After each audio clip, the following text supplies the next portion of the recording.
नारायणपुर नाम का एक गांव था। वहां महेंद्र अपने छोटे भाई देवेंद्र के साथ रहा करता था। देवेंद्र हमेशा से ही अपने परिवार के साथ शहर में रहने के कारण गांव बस गर्मी की छुट्टियों में ही आया करता था।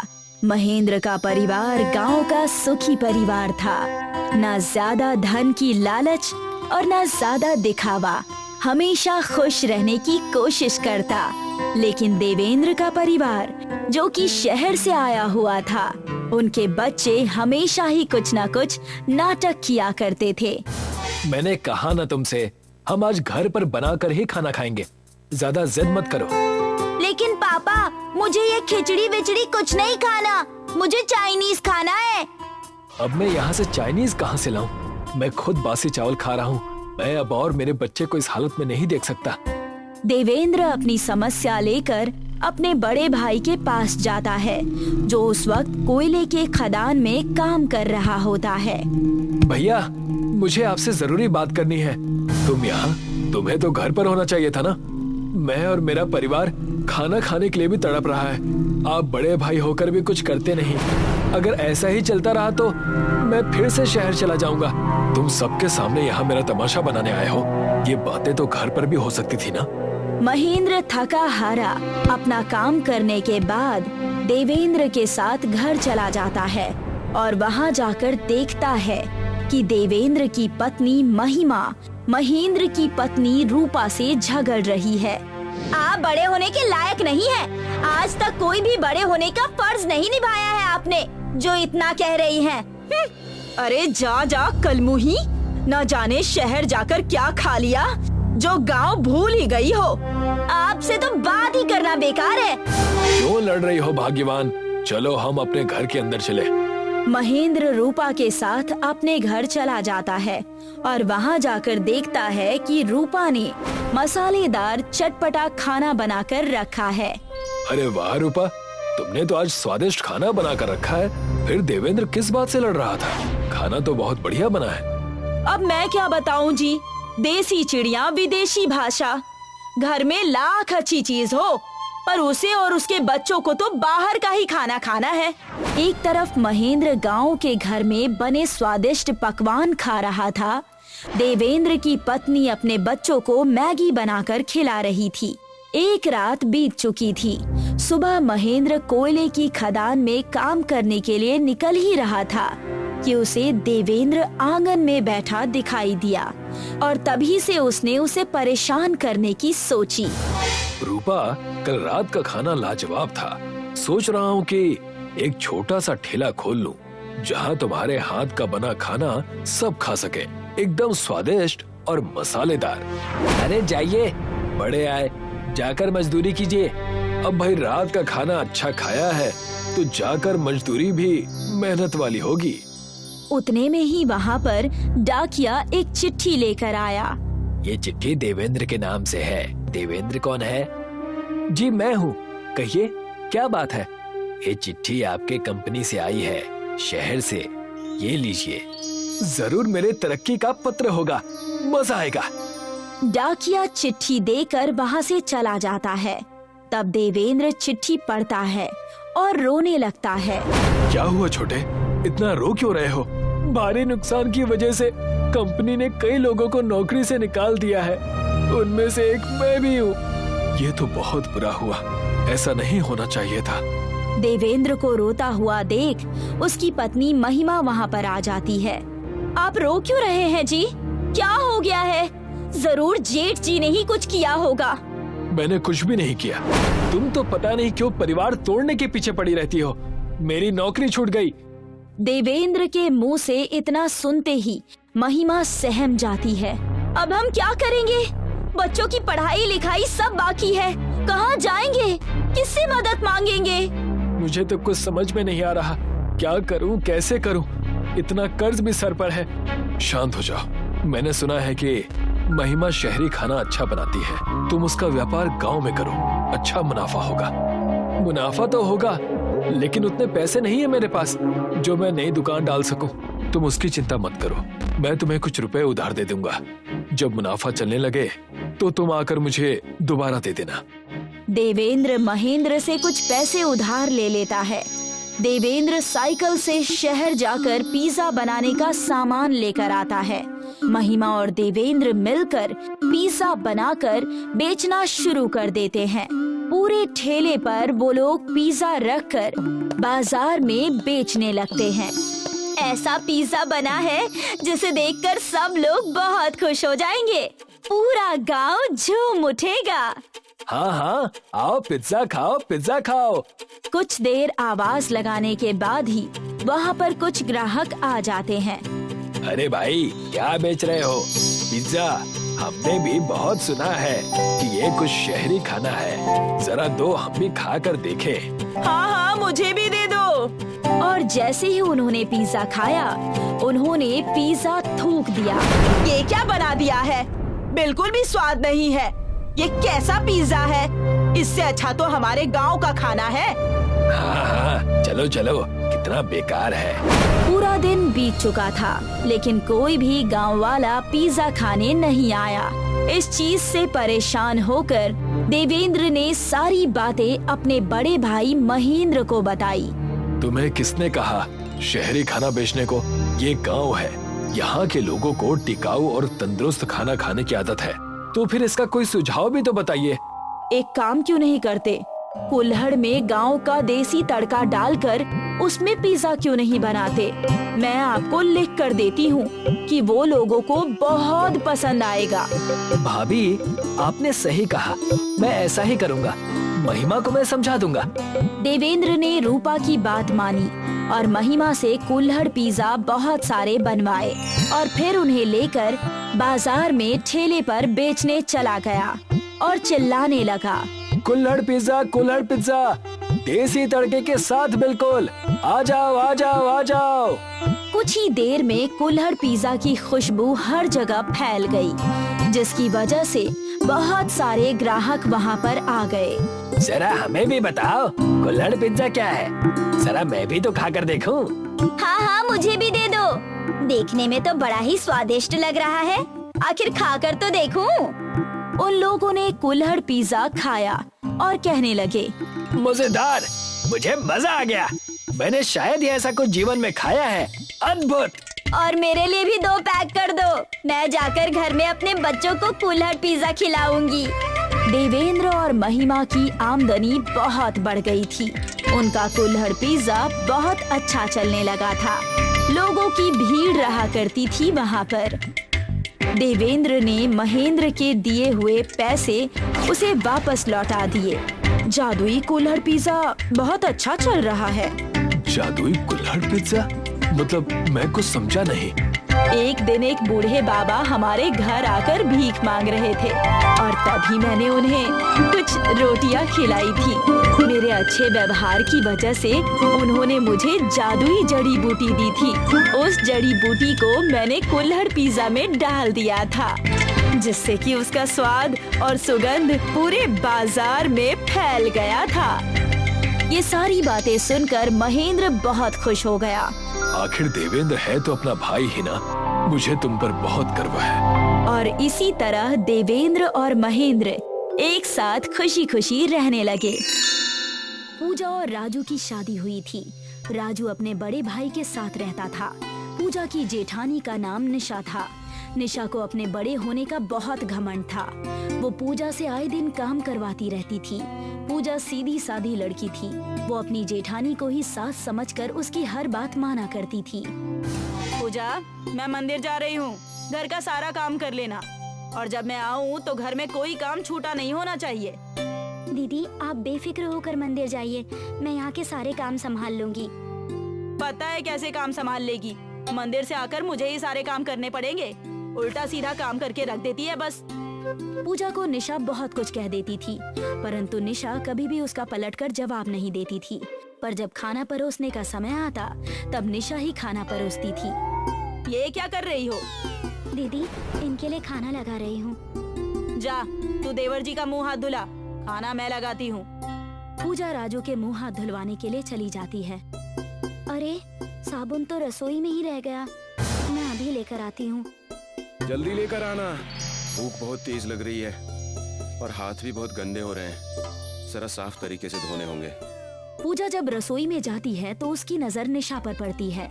निशा रात की बची हुई रोटी और सब्जी राजू की थाली में लगा रही होती है। वो चाह कर भी कुछ कह नहीं पाती और साबुन लेकर वहाँ से चली जाती है। अरे क्या हो गया? तुम इतनी खोई खोई क्यों नजर आ रही हो? साबुन लेने गई थी तो वहाँ पर किसी बिच्छू ने काट लिया क्या? कुछ नहीं, आप अंदर चलिए। पूजा राजू को अंदर ले जाती है। थोड़ी देर में निशा राजू के लिए खाना लेकर आती है।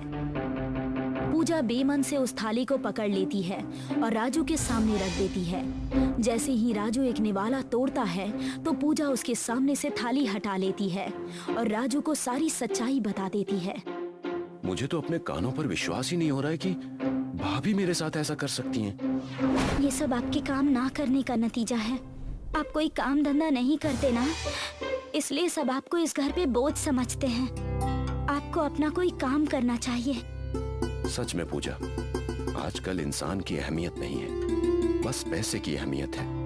मैं आज से ही कोई काम धंधा ढूंढना शुरू करता हूँ। राजू काम की तलाश करता है पर उसे कोई काम नहीं मिलता।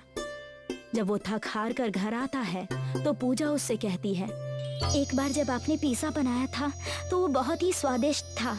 क्यों ना आप पिज्जा बनाने की दुकान खोल लें? आजकल सब पिज्जा बहुत पसंद करते हैं। आपका काम भी बहुत अच्छा चलेगा। वो तो सब ठीक है, परंतु मेरे पास पिज्जा बनाने की मशीन नहीं है और वो बहुत महंगी आती है। मेरे पास इतने पैसे नहीं है कि मैं वो खरीद सकूं। मेरे मायके में एक पिज्जा बनाने वाली मशीन बेकार पड़ी है। क्यों ना मैं उसे ले आऊं और आप उस पर काम करना शुरू कर दें? पूजा अपने घर से वो मशीन ले तो आती है, परंतु राजू का बनाया हुआ पिज्जा मार्केट में इतना नहीं बिकता, क्योंकि पिज्जा की और भी दुकानें होती हैं। वो उदास होकर जब घर की तरफ जा रहा था तब उसे किसी का एक्सीडेंट होता हुआ दिखाई देता है। अरे ये गाड़ी तो इस भेलपुरी वाले को उड़ा देगी। इतनी तेज रफ्तार से उसकी तरफ जा रही है। राजू उस गाड़ी से पहले पहुंचकर उस भेलपुरी वाले को बचा लेता है। तुमने मेरी जान बचाकर मुझ पर बहुत बड़ा एहसान किया है। अगर तुम्हें कुछ हो जाता तो? वैसे भी मेरे परिवार को कौन सा मेरी जान की पड़ी है। अगर कुछ हो भी जाता ना तो कोई नुकसान नहीं होता। तुम इतने परेशान क्यों हो? तुम्हारी बातों में उदासी झलक रही है। रवि के बार बार पूछने पर राजू सारी कहानी बता देता है और रवि उसको एक पोटली देता है। ये क्या है? मेरे पास कुछ और तो नहीं है। मैं भी तुम्हारी तरह ही एक आम इंसान हूँ, पर तुम ये भेलपूरी ले जाओ और अपने पिज्जा पर डाल देना। पिज्जा में कौन भेलपूरी डालता है भला? जैसा कह रहा हूँ वैसा करके देखना। राजू वो पोटली ले जाता है और अगले दिन भेलपुरी को पिज्जा के ऊपर डाल देता है। पिज्जा की महक इतनी अच्छी होती है कि दुकान पर बहुत सारे ग्राहक आने शुरू हो जाते हैं और सब उसकी भेलपुरी वाले पिज्जा की डिमांड करते हैं। आज तक हमने बहुत तरह के पिज्जा खाए थे, परंतु भेलपूरी वाला पिज्जा तो हमने पहली बार खाया है। इस भेलपुरी वाले पिज्जा की तो बात ही अलग है। इसके आगे तो बाकी पिज्जा फेल। और मेरे लिए 3 पिज्जा पैक कर दीजिए। रवि की दी हुई भेलपुरी से बना पिज्जा अपने ही आप में बढ़ता जाता है। उसने एक पिज्जा पर भेलपुरी लगाई थी, उसी से अनेक पिज्जा बनते जा रहे थे। ये तो सच में एक जादुई भेलपूरी पिज्जा है। मैं तो मजाक समझ रहा था कि रवि ने मुझे भला क्या दे दिया। अब तो हर कोई इस भेलपूरी पिज्जा की डिमांड कर रहा है और मेरा काम बहुत अच्छा चल रहा है। राजू अब दिन पर दिन अमीर होता जा रहा था। एक बार जब राजू और पूजा बात कर रहे थे तो निशा उनकी बातें सुन लेती है। पूजा, अगर तुम सही समय पर मुझे काम करने के लिए नहीं भेजती और वो जादुई भेलपूरी मुझे नहीं मिलती तो आज हम यहाँ पर नहीं होते। हर औरत की यही इच्छा होती है कि उसका पति अपने पैरों पर खड़ा हो, किसी के आगे हाथ ना फैलाए। तो मैंने भी यही किया। अच्छा, तो ये बात है। इनके पास जादुई भेलपुरी पिज्जा है जिसकी वजह से ये इतना अमीर होते जा रहा है। मुझे वो भेलपुरी चुरानी होगी। मैं इन्हें अमीर होते हुए नहीं देख सकती। जब राजू और पूजा सो जाते हैं तो रात के अंधेरे में निशा वो जादुई भेलपुरी पिज्जा चुराने के लिए उनके घर आ जाती है और उस पिज्जा को ढूंढ लेती है। अब इन्हें तबाह होने से कोई नहीं बचा सकता। अब ये जादुई भेलपुरी पिज्जा मेरे हाथ लग गया है। वो जादुई भेलपुरी पिज्जा को जैसे ही हाथ लगाती है तो वो एक विशाल रूप धारण कर लेता है और निशा से लिपट जाता है और उसको कसता चला जाता है। अरे मेरा दम घुट रहा है, मुझे माफ कर दो, मैं तुम्हें हाथ तक नहीं लगाऊंगी। मैंने लालच में आकर तुम्हें पाना चाहा। मुझे माफ कर दो, मुझे माफ कर दो। निशा जैसे तैसे उस जादुई पिज्जा से जान छुड़ाकर वहाँ से भाग जाती है। वहीं राजू और पूजा उस जादुई भेलपुरी पिज्जा की मदद से लोगों को फ्री में पिज्जा खिलाते हैं और लोगों की मदद करते हैं। वो बहुत से गरीबों के लिए अस्पताल तथा अनाथ आश्रम खोलते हैं। एक कॉलेज के बाहर पप्पू का एक स्नैक का सेंटर था।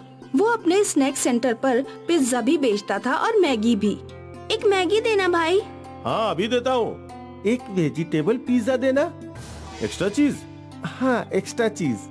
वैसे तो पप्पू का स्नैक सेंटर ठीक ठाक चल रहा था, पर क्योंकि वो एक कॉलेज था तो वहाँ आसपास कई और स्नैक सेंटर थे। पप्पू हमेशा सोचा करता था कि कैसे वो अपना धंधा बढ़ाए। एक दिन उसका एक दोस्त उसकी दुकान पर आया। अरे पप्पू भैया, तनिक हमको एक पिज्जा खिलाओ। हाँ अभी लो। हमको कोनो आम पिज्जा नहीं चाहिए। तो कैसा पिज्जा चाहिए तुमको? हमें अपने पिज्जा में सब कुछ चाहिए, सब्जी, पनीर और मैगी भी। क्या पिज्जा पे मैगी? हाँ हाँ, तुम तो हमको जानते हो, हमको मैगी भी खाना है और पिज्जा भी खाना है। पर पिज्जा पर मैगी कैसा लगेगा? बहुत अच्छा लगेगा, आप बनाकर तो देखिए। विक्रम की बात सुनकर पप्पू ने पिज्जा मैगी बनाना शुरू किया। उसने पिज्जा के बेस के ऊपर मैगी डाली और उस पर ढेर सारी टॉपिंग्स और चीज डाला। अब ये हुई ना बात। पप्पू ने ये मैगी पिज्जा ओवन में डाला और दोनों इंतजार करने लगे पिज्जा के पकने का। मैगी पिज्जा की खुशबू तो मस्त आ रही थी। वाह क्या खुशबू है। पप्पू ने कुछ देर बाद वो पिज्जा बाहर निकाला। मैगी पिज्जा दिखने में तो बहुत स्वादिष्ट था। ला ला ला। पप्पू ने पिज्जा काटा और विक्रम को दिया। विक्रम ने पिज्जा चखा। वाह वाह क्या स्वाद है। हम नहीं कहते थे कि कमाल होगा? कमाल, बेमिसाल, वाह वाह वाह। इतना अच्छा है। हाँ भाई तुम भी खा के देखो। पप्पू ने भी अपना बनाया हुआ मैगी पिज्जा खाया और उसे भी वो बहुत पसंद आया। अरे भाई ये तो एकदम नई डिश बन गई। विक्रम और पप्पू मैगी पिज्जा खा रहे थे, तभी वहाँ 3 ग्राहक आए। अरे ये कौन सा पिज्जा है? Maggi pizza. मैगी पिज्जा, हमें भी एक मैगी पिज्जा देना। पप्पू ने एक और मैगी पिज्जा बनाने रख दिया। जब वो बना रहा था तब कुछ और ग्राहक आए। उन्होंने भी मैगी पिज्जा का ऑर्डर दे दिया। पप्पू एक के बाद एक मैगी पिज्जा बनाने लगा। वो पिज्जा बनाता और ओवन में डालता और फिर काट कर ग्राहकों को दिया करता था। ये तो मस्त है, मजा आ गया। पप्पू भैया बहुत स्वादिष्ट है। धन्यवाद। अरे पप्पू भैया आइडिया तो हमारा था ना। हाँ हाँ भाई तुम्हारा ही आइडिया था। थैंक यू मेरे दोस्त। पप्पू ने विक्रम को गले लगाया।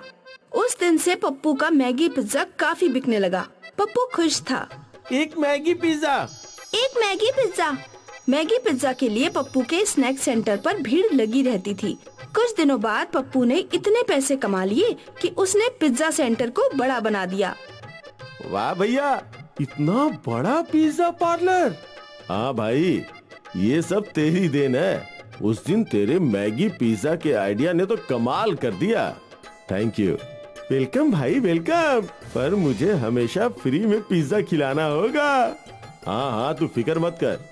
पप्पू का बड़ा पिज्जा पार्लर खुल गया। अब ग्राहक अंदर बैठकर खाते थे। सब कुछ ठीक था। पर पप्पू के बगल में एक स्टॉल था विनोद का। विनोद सालों से फ्रेंकी और पिज्जा बेच रहा था। ये कल का लौंडा हमारे पीछे आया, इसने इतना बड़ा पिज्जा पार्लर डाल दिया। बॉस उसका मैगी पिज्जा का आइडिया हिट हो गया। हाँ पर उस मैगी पिज्जा में ऐसा है क्या? कुछ खास तो नहीं है।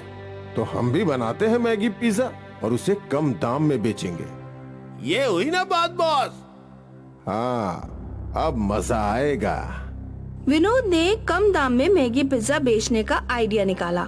वहाँ पप्पू के पिज्जा पार्लर में मैगी पिज्जा 100 रुपए का था। हम 80 रुपए में मैगी पिज्जा बेचेंगे। उस दिन विनोद ने अपने स्टॉल के बाहर पोस्टर लगाया, मैगी पिज्जा 80 रुपए में, और कम दाम देखकर यंगस्टर्स विनोद की स्टॉल में आए। एक मैगी पिज्जा देना। मुझे भी मैगी पिज्जा देना। अब सारे यंगस्टर्स मैगी पिज्जा खाने विनोद के स्टॉल पर जाने लगे। ये हुई ना बात छोटू, अब हम पूरा मार्केट खा जाएंगे। पप्पू के स्नैक शॉप पे धीरे धीरे भीड़ कम होने लगी थी और अब पप्पू को चिंता सताने लगी थी कि वो क्या करेगा। मैं भी दाम कम करके देखता हूँ। उसी दिन पप्पू ने भी नया बोर्ड लगाया, मैगी पिज्जा 70 रुपए। विनोद ने पप्पू का बोर्ड देखा। 70 रुपए, अब देख। विनोद ने 50 रुपए का दाम लगा दिया और एक बार फिर ग्राहक विनोद के ठेले पर जाने लगे। अब पप्पू परेशान हो गया। 50 रुपए से कम दाम कैसे रखूं? मेरा नुकसान हो जाएगा। पप्पू सोच ही रहा था कि तभी तेज हवा बहने लगी। हवा ने आकार लिया एक औरत का। पप्पू, मैं तुम्हारी कुलदेवी हूँ। मैं यहाँ तुम्हारी सहायता करने आई हूँ। आज से तुम जो भी मैगी पिज्जा बनाओगे वो विशाल बन जाएगा। उससे तुम्हारा अच्छा खासा मुनाफा होगा। इस मुनाफे का एक भाग तुम गरीबों में दान करना। तुम्हारा कल्याण हो। पप्पू की कुलदेवी ने उसके पिज्जा ओवन पर कुछ जादू किया और वो गायब हो गयी। पप्पू को समझ नहीं आ रहा था कि ये क्या हुआ। कुछ देर बाद उसके पार्लर में एक कस्टमर आई। भैया, एक मैगी पिज्जा देना। पप्पू ने हमेशा की तरह मैगी पिज्जा बनाया और ओवन में डाला। ओवन में डालते ही पिज्जा का आकार बढ़ने लगा। वो पिज्जा ओवन के जितना बड़ा हो गया। पप्पू और वो लड़की दोनों हक्के बक्के रह गए। ये क्या जादू है? जादुई मैगी पिज्जा। पप्पू ने वो बड़ा सा पिज्जा बाहर निकाला और उसके टुकड़े किए। मुझे तो बस एक ही स्लाइस चाहिए। फिर पप्पू ने एक एक करके सारे स्लाइस अलग अलग ग्राहकों को बेच दिए। पप्पू के जादुई मैगी पिज्जा की बात आग की तरह फैल गई और फिर ग्राहकों की भीड़ लग गई। एक पिज्जा का स्लाइस कितने का? 30 रुपए। पप्पू एक पिज्जा के 6 स्लाइस करके अच्छा खासा कमाने लगा। रात को उससे कुलदेवी की बात याद आई। इसकी कमाई का एक हिस्सा मुझे दान करना है। तो पप्पू ने एक हिस्सा अलग किया और वो पैसे लेकर वो मंदिर के पास गया। उस पैसों से उसने खाना खरीदा और गरीबों को खिलाया। भगवान तेरा भला करे बेटा। और ऐसे ये नेकी का सिलसिला चलता रहा। पप्पू जादुई मैगी पिज्जा बेचकर अच्छे पैसे कमाता और उसमें से एक हिस्सा गरीबों को दान करता। और वहाँ विनोद अपने बाल नोचता रह गया।